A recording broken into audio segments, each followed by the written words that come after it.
With us now, let's bring in Brian Calley. He's the president for the Small Business Association of Michigan. Brian, I always appreciate talking to you and having your perspective on the show. Thank you for being with us. Yeah, my pleasure. You'd mentioned sometimes the relief is not enough to keep the doors open, but really there's no substitute for being allowed to have the doors open. That's I like to start every conversation by making the point. People ask, what do small businesses really need? You can't make up for being closed or severely restricted in your operations with grants. It's never going to be a sustainable way of doing it. And so now, as we've seen some steps taken toward backing off on the restrictions. Some industries can now at least begin the process of beginning to recover. But there are some others, like, for example, any business that relies on office worker traffic. Yep. It doesn't matter what industry they're way down still, and maybe not surviving. And the whole meeting industry, everybody who's around, banquet centers and receptions and weddings, and there's a whole cottage industry around those types of events, and they're still limited to 25 people. And for an indoor event, and that is real. That's as good as closing down banquet centers. Yeah, and when we do have our politicians that like to stand in front of the podium to talk about the latest grants that are being offered to some of these small businesses, but at the end of the day, the need is greater than the money. And if I can get $40,000 a month, maybe that's going to help me with my, my space that's been closed down. I can't have bands, I can't have people in, maybe. But a one-time payout is not going to help me. So how much longer can they go? And how many business owners here in the state of Michigan are you hearing that are going to close and go to some of our neighboring states? Unfortunately, it's difficult to get an exact handle real time on how many businesses are going to close, because there's no filing. Business doesn't close. They don't check with anybody. Most small businesses just quietly close their doors, so you always see it looking back. But there was some surveys done between different industries. The restaurant industry, for example, did a survey of their members through their main association, and there were 3,000 businesses that had already closed for good, and we know that number was growing every day. Now, getting up to 50% capacity is that definitely helps more of them to reach closer to sustainability in terms of the type of business that they can do. But yeah, and these numbers, a lot of times, like for an individual, like a certain amount of money might sound like a lot, but for a business who is employing, literally paying for the livelihood of a whole team of employees, sometimes 10, 20, 30, 40, 50 employees. I think sometimes these numbers, when you hear about grants, it sounds like a lot, but it doesn't cover much payroll. And so that's really the main drive, the main focus, the main mission that we have is not to ask government to do more grants, but to ask government to allow for more wide-scale reopening, especially now that we've seen the numbers that the workplace is not a significant place of spread. We know that social settings, congregate living facilities, the workplace is the one place where people have to follow the rules. Social distancing and wearing PPE and that sort of thing. Is a much more regulated environment. So ironically, the workplace is one of the safer places that a person can be. I will say I've been really surprised that, number one, the latest loosening of the restrictions was to allow some retail establishments to expand their capacity, because I'm like, I don't know what stores you've been going in, but they seem to be doing fine if they're big box stores, right? Mm-hmm. Like our Walmarts, our Targets, our Menards, they are doing fine. Home Goods, every time I go into Home Goods, I don't know how many times I put down my purchases because I couldn't wait in the line. I have no patience. Everyone knows that about me. So they're not suffering, and there seem to be no capacity limits on them. Like, I don't see any MIOSHA violations against some of these big box retail stores, but there are some with construction and office work and this, that, and the other. And it's like you said, if I go to the office, Typically that's safer to me than going to Walmart. So I don't understand the hesitancy in some of the office settings versus, we know Amazon and those stores, they've been back pretty much full capacity. Yeah, and I think that's hopefully that's about to change in terms of loosening up in the office restrictions. But this is one of the things that people in government sometimes have a hard time understanding, is that you can't just take a piece out and have it only affect that piece. The economy is very intertwined, very interconnected. So when you make a change and you say, well, any work that can be done remotely must be done remotely, well, you might look at it and say, okay, so for an accounting firm or something like that, they can still do all their or most of their essential functions remotely. That might be true, but the fact that those that the people that work for that firm are now not they might be spending their days in an entirely different zip code from where they otherwise would have been. That affects small retail that relies on traffic. It affects things like dry cleaners. It affects things like office cleaning and eventually even demand for space, our downtown areas. It affects our the income tax revenue coming into cities. I mean, there are so many different impacts. So it's way bigger than just saying, yeah, office workers can work remotely, so that's what they have to do. How about just saying, let's give the discretion back to the employer. We know that they're not just going to rush back full employment into offices when they start easing up on the work or on the rules, but it is far past time that we start letting them get back in so that these other small businesses that rely on them can start to recover as well. Because we do know, like, a lot of businesses kind of went to that open concept in the business office as well to try to, raise the collaboration amongst their employees. But they also have the ability to put the cubicles up and do things of that nature, or say, just like our schools have done, okay, A-B days, okay, if you're in Group A, you come to work here, Group B's, you go to work here, and, on Wednesdays we clean the office and we continue on. When I see these executive orders, though, I'm like, what am I missing?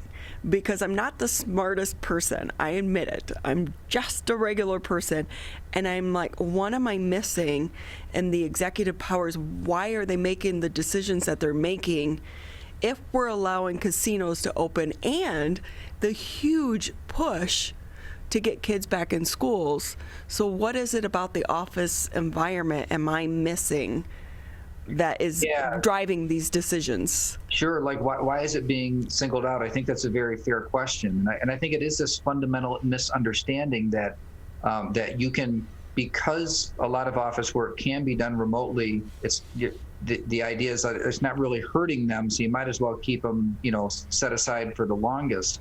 But it does. I can tell you that I feed off the energy of other people, the other team members, and we can get a little bit of that digitally, but I know that just the energy and the collaboration and the teamwork that comes from being together, at least some, is important. And for an organization like ours, we do compliance education for our members. So whatever the rules are, we're going to follow them, right? So here I am in my basement. I'm talking to you from my basement, right? And this is how we've been doing it for a year. But it's really important that loosen up. And I think it's an apt comparison, especially for, to look at disparities in gatherings of people. Casinos can be at 30%. That's literally thousands of people. It's about 3,000 people.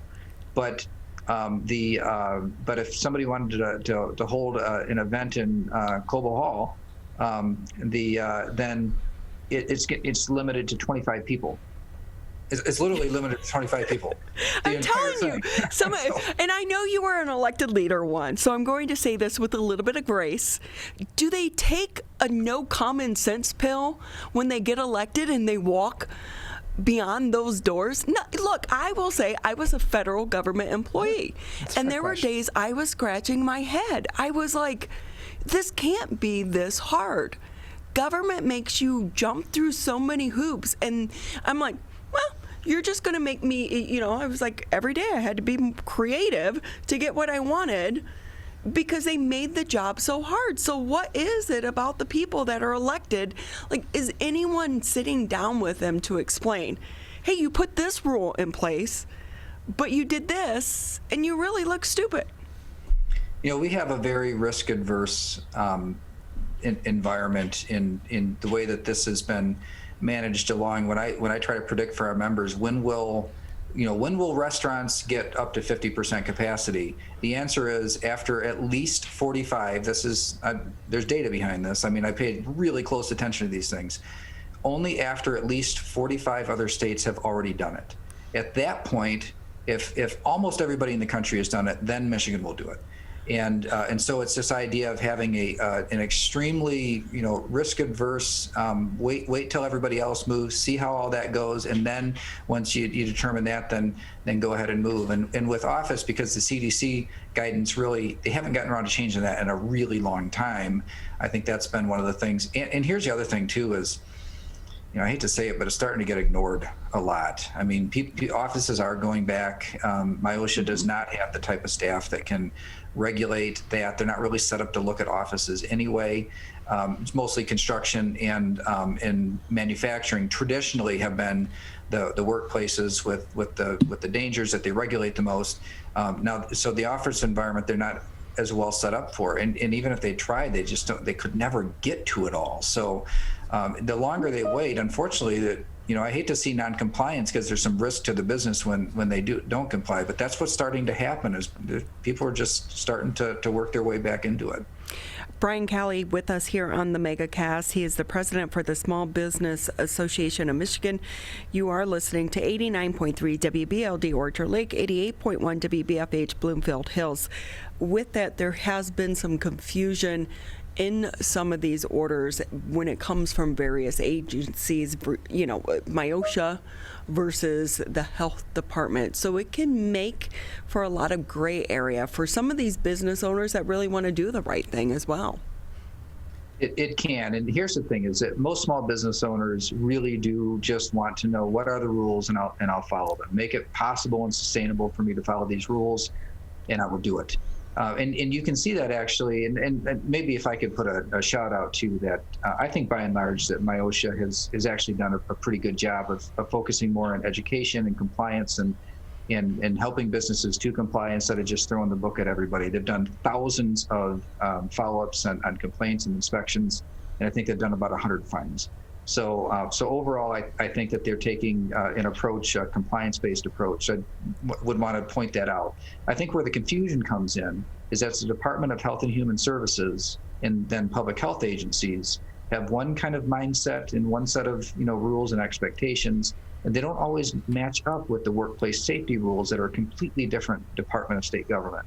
And so when you have these two different kind of competing sets of rules and standards, and the ones that the businesses are used to working with, MIOSHA, they do the workplace safety rules, really aren't driving the bus. It's the public health, the Department of Health and Human Services and the epidemic orders.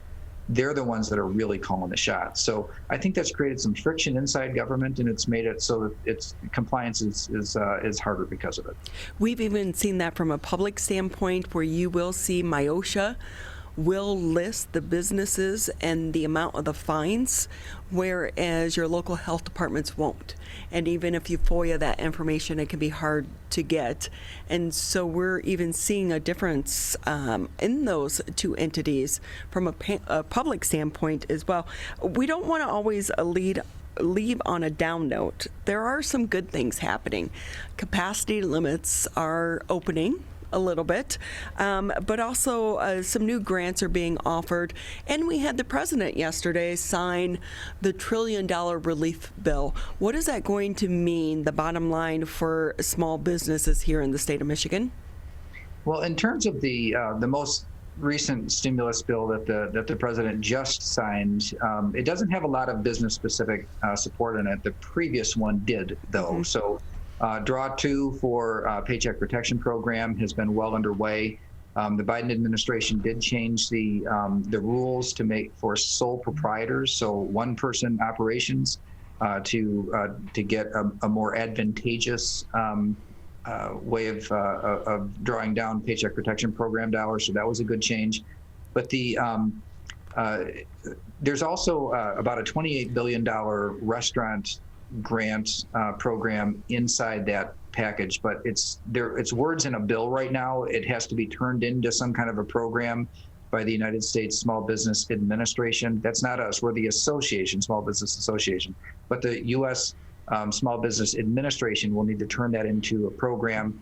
Usually it takes them a little while to do that. They did a shuttered venues grant in the December relief bill that President Trump signed, and that's still not available yet. So moving at the speed of the federal government is not up to the type of standards that we really need to see in the pandemic. But those two industries have built-in money that's not available yet.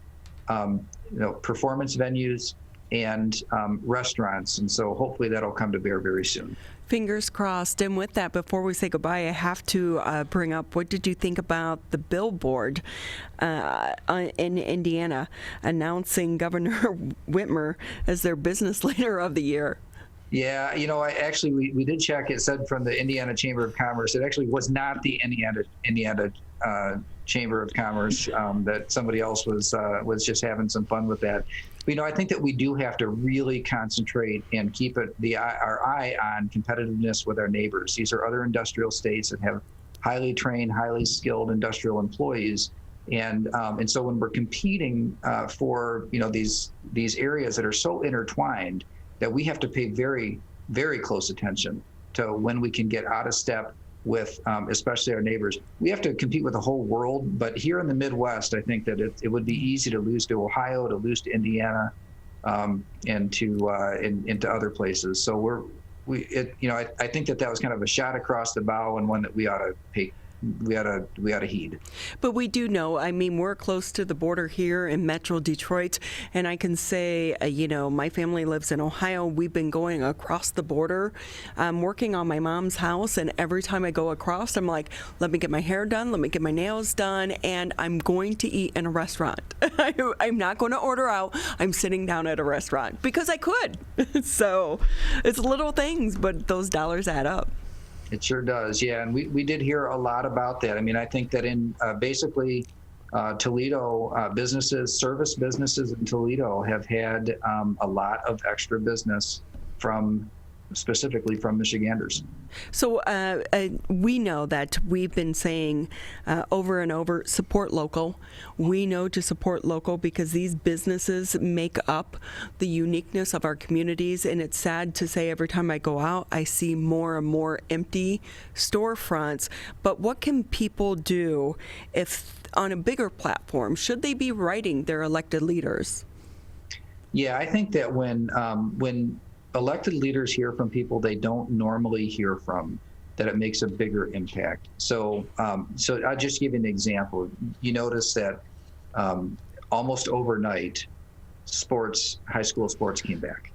And I don't know if you guys saw it or covered it, but there was a huge rally at the Capitol, and it was a bunch of non-political people, just regular people that were like, hey, my son or daughter is a junior or a senior, and they already missed so much of what makes it special. And I demand that they have a little bit of their normalcy and their childhood before it slips away. And so I would say that if you've never reached out to your elected official before, that they know who has and who hasn't. They have a database. They keep track of this stuff. And so if you're a new voice reaching out, and there's a bunch of those, boy, it sets off all kinds of alarm bells, and believe me, they pay attention to that. Although the governor did say she was not going to be bullied into that decision. It was about the science and the data. However, that did happen. So, Brian Calley, always great having you with us. We so appreciate your time, but also, even more importantly, so many people do appreciate the work that you're doing behind the scenes to help support the small businesses here in the state of Michigan. Thank you again for your time. My pleasure to be with you. Thanks for having me.